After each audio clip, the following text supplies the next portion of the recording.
कमेन्टहरूमा प्रदेश कार्यालयको तर्फबाट र मेरो व्यक्तिगत तर्फबाट र प्रदेश सभाको तर्फबाट स्वीकार्नुहोस् मेरो नाम अभिवादन। तपाईँहरूको भाषा सुन्दा सुन्दा थकित हुनुभएको छ, तर पनि केही कुराहरू तपाईँको बिचमा राख्नुपर्छ। खुसी भनेको त्यो के हुन्छ भने छेडेको हाम्रो अधिकार भनेको हाम्रो दीर्घकालीन रूपमा चाहिँ हामीले आफ्नो कसरी त्यसलाई जोगाइराख्ने भन्ने कुरा हुन्छ। त्यसैले केही कुरा सुन्न जरुरत पनि छ। जहाँ हाम्रा कमरेडले केही कुरा राख्नुभयो अघि, केही कुराहरू हाम्रा नगरका अध्यक्षज्यूले सहज रूपमा चाहिँ केही कुरा राख्नुभयो, पठाइसक्नु भएको छ। केही कुराहरू म राख्ने कोसिस गर्छु,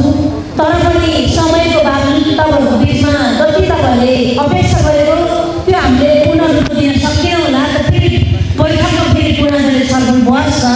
अगाडि बढ्ने र त्यसलाई एक अर्कामा चाहिँ क्लियर हुने र त्यो पार्टी सङ्गठन, पार्टी शुद्धिकरण र पार्टीको चाहिँ जुन एउटा नीतिलाई चाहिँ हामीले अवलम्बन गर्ने कुरा चाहिँ लाग्नुपर्छ भन्ने लाग्छ।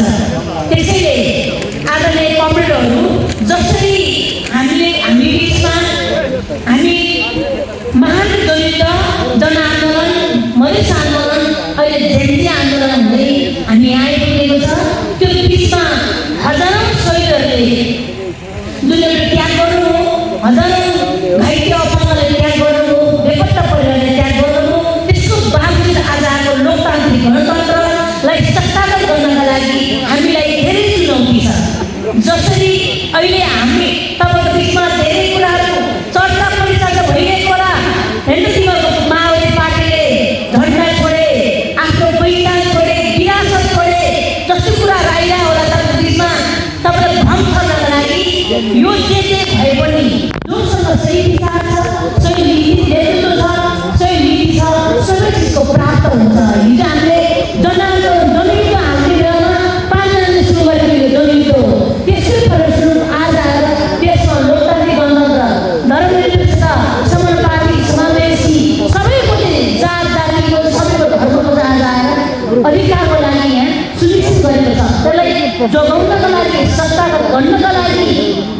अब तब हामी एकजुट हुने दिनौँ नि। हामी हिजो नेपाल कम्युनिस्ट माओवादी पार्टी बनिराख्दाखेरि आतङ्कवादीदेखि 17,000 हत्यारादेखि आज हामीले त्यो भएन। हामी सबै पार्टीहरूलाई एक ठाउँमा ल्याएर त्यसलाई एउटा केन्द्रबिन्दु बनाएर यो देशको समुन्नत जुन एउटा चाहिँ विकासको चाहिँ हामी होमिनुपर्छ, देश समृद्धितिर लानुपर्छ, देशलाई समृद्धि र सुशासनतिर लानुपर्छ। अनि मात्र देशमा भएका महिला, जाति, जनजाति, दलित समग्र चाहिँ पिछडी वर्गको चाहिँ अधिकार प्राप्त हुन्छ भन्दाखेरि तिमीहरूले पहिचान छोडे, तिमीहरूले चाहिँ आफ्नो नारा छोडे, तिमीहरूले आफ्नो माओवाद छोडे, विभिन्न खालको तर्क रहेको छ। तपाईँलाई म के भन्छु भने हामी नआत्यौँ, हामी सिरिएर पनि यो राष्ट्र जोगाउनु छ। हामी तयार छौँ, यो जनयुद्ध लड्दा पनि हामी हत्यारामा चाहिँ जुन खुकुरीको धारमा हामीले ज्यान राख्ने हेर्थ्यौँ, ज्यानको बाली राखेर हेर्थ्यौँ, आज पनि यो देशमा हाम्रो परिवर्तन हुनको लागि हामीले हजारौँ शहीदहरूले महान शहीदहरूले त्याग गरेर ल्याएको जुन उपलब्धिलाई जसरी धावा बोल्दैछ, विभिन्न चाहिँ जुन पार्टी च्याउमेर जुन जसरी हामीमाथि धावा बोल्दैछ, त्यसलाई जोगाउनका लागि, रक्षा गर्नका लागि, संस्थागत गर्नका लागि तपाईँहरूले फेरि कदम पार्नु जरुरी छ टाउकोमा। त्यसैले विचार सँगसँगै, सामाजिक सँगसँगै, राजनीति सँगसँगै हामीले सबै चिजको चाहिँ पेचिलो धार बनाएर अघि बढे मात्रै यो देशमा हिजोको जुन महान शैलीहरूले प्राप्त गरेको महान उपलब्धिलाई रक्षा गर्नका लागि मात्रै सक्छ, होइन भने सम्भव छैन। त्यसैले आदरणीय कमरेडहरू, तपाईँहरू अहिले विभिन्न चाहिँ म चाहिँ के भन्छु भने केही कुरा त यहाँ राखिसक्नु भएको छ। हाम्रो चाहिँ नगरको अध्यक्षज्यूले केही कुरा चाहिँ हामी अब मात्रै अब हामी घरतिर यो नभनौँ, किनकि मात्रमा अनि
हो भनेर पछि बुझ्यो भने साम्प्रदायिक हुन्छ अरे त्यो दङ्गा हुन्छ त्यहाँ हो त्यहाँ चाहिँ द्वन्द्व हुन्छ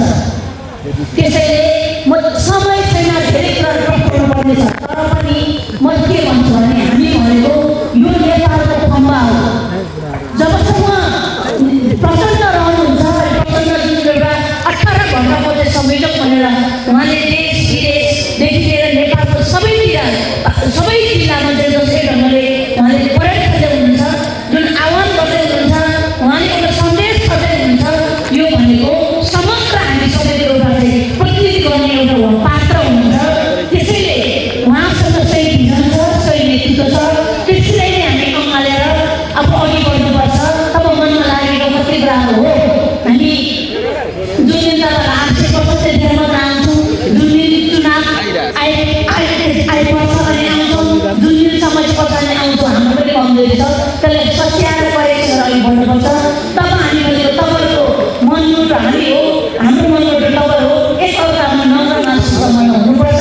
तपाईँहरूको प्रतिनिधि तपाईँले हुनुभयो भने तपाईँको दुःख भयो भने हामी हल गर्छौँ र हाम्रो परिवार तपाईँले गर्नुहोस् यसरी नै एकअर्काको परिपूर्ण अघि बढ्यो भने हामीले साउनेको चाहिँ समस्या हुन सक्छ हिजो के भयो कसो छैन आजको दिनमा चाहिँ यो आवश्यक छ भाइ फुटे गोवा फुटे हामी जुट्यो भने कसैले हामीले हल्लाउन सक्दैन हामी अघि बढ्न सक्छ एक ढिलो अघि बढ्न सक्छ र त्यो विचार हुन्छ त्यो सङ्गठन हुन्छ र त्यो नीति हुन्छ र सिद्धान्त हुन्छ त्यसरी अघि बढ्दाखेरि मात्रै प्राप्त गर्न सकिन्छ हामीले यो देशमा चाहिँ समुन्नत नेपाल र हामीले चाहिँ जुन परिकल्पना गरेको छ यो देशमा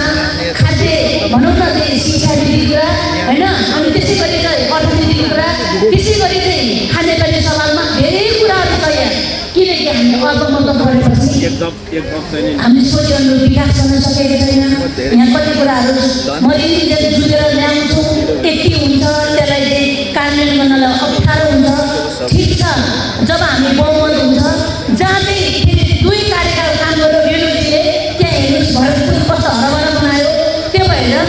हामी नआत्यौँ हामी मनमा विभिन्न खालको चाहिँ कुराहरू नखेलाउँ मनमा लागेको कुरा राख्नुहोस् यसरी नै एकअर्काको तपाईँको भावना हामी र हाम्रो भावना तपाईँले साकार गरेर अघि बढ्दा उत्तम हुन्छ किनकि हामी व्यक्ति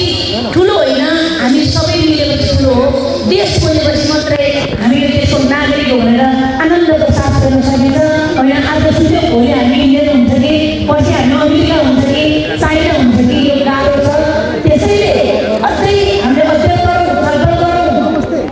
फेसबुकको भरमा हामीले चाहिँ भिजन नबनाउँ हामी टिकटकको भरमा हामीले भिजन नबनाउँ वास्तविक हो यथार्थ हो अझै खेलौँ त्यसलाई मध्यनजर गरौँ उहिले कुरा पारेर भन्नुहुन्थ्यो कार्य काम गर्यो भने नसुत्दो रे पहिला काम छान्नु अनि मात्रै फेरि हामीले आफ्नो कुरा अगाडि बढाउनु यसो गर्दा राम्रो हुन्छ फलाना राम्रो चिनाना धेरै भन्छ नेपाली कम्युनिस्ट पार्टी लिएर कसैको हेर्ने होइन एक सिट ल्याउन सक्ला 2 सिट ल्याउन सक्ला त्यसले के गर्न सक्छ फेरि के गर्छ फेरि खिचडी हुन्छ र हामीले सोचेको चाहिँ हामीले जुन एउटा चाहिँ परिकल्पना गरेको चाहिँ हामीले देशमा विकास गर्न सक्दैन अनि फेरि अधुरो रहन्छ र बेठिकी हुन्छ जब त्यसलाई सिस्टममा लाने हो भने हामी एक हुन जानेछ एक ढिलो हुनु गएको छ साउनेलाई 14 नम्बरलाई अझै कार्यबल गर्ने हो भने आर्थिक रूपमा शिक्षित नीतिमा जस्तै खानेपानीमा भौतिक पूर्वाधारको विकास गर्ने हो भने हामी एक हुनैपर्छ हिजो जस्तो एक हुनु भएको छ तपाईँबाट धेरै यो 13 नगरपालिकाको 1 2 3 4 ले सिक्नैपर्छ तपाईँहरू 14 15 16 ले त राम्रो खालको भूमिका भएको छ तपाईँहरू दायाँ लाग्नु भएको छैन तपाईँहरू यही पार्टी यही सङ्गठन भनेर अहिलेसम्म तपाईँहरू लागिपर्नु भएको छ तर यसरी नै यो 16 वटाको चाहिँ हाम्रो जुन जनताले चाहिँ उहाँको भित्री आएको खुल्यो भने भोलि बहुमत हुन्छ बहुमत भए पछाडि जति पनि आएको बजेटहरू हुन्छ त्यसलाई कार्यान्वयन गर्न सकिन्छ अरूसँग हामीले भर पर्नु पर्दैन त्यसैले हाम्रो घर बोली बनाएपछि मात्रै हामीले अरूले दिन सकिन्छ हामीले घरमै बोल्नु छैन अरूसँग यसरी माग्नुपर्छ अनि तपाईँले अपेक्षा गर्नु गरेर न खानेपानी विकास गर्न सकिन्छ न के अरे शिक्षामा सकिन्छ न भौतिक उदाहरण सकिन्छ केहीमा सकिँदैन त्यो भावनाले ठिक छ कति कुराहरू आउँछ हावा धेरै आउँछ त्यसलाई अझै अध्ययन गर्नुहोस् त्यसलाई अझै अनुसन्धान गर्नुहोस् के हो भनेर बुझ्नुहोस् र त्यसले अनि मात्र हामीले निर्णय गर्नुहोस्। मान्छे धेरै कुरा गर्न सकिन्छ, त्यही भएर समय धेरै छैन। तपाईँहरूले समय नहुँदा पनि आफ्नो कामलाई थाहा राखेर जसरी हाम्रो कुरा तपाईँ सुन्नुभयो, तपाईँहरूले विशेष धन्यवाद हार्दिक नमन भन्न चाहन्छु। जुन आयोजक टिमले हामीलाई तपाईँको केही कुरा सुन्ने र हाम्रो केही कुरा सुनाउने माध्यम एउटा जुटाउनु भयो, उहाँलाई मैले धन्यवाद आयोजक कमिटीलाई। तर तपाईँहरूलाई चाहिँ आज मैले आएर सबै तपाईँहरू खोजे मैले कुरा त दिन सकिनँ होला, फेरि पुनः हामी छलफल गर्ने बाँचेका छौँ। हामी फेरि यसरी नै एकअर्काको मनमा दुःखलाई साथसाथ गर्ने बाँचेका साथ बिदा हुन्छु। हस्, नमस्ते, धन्यवाद।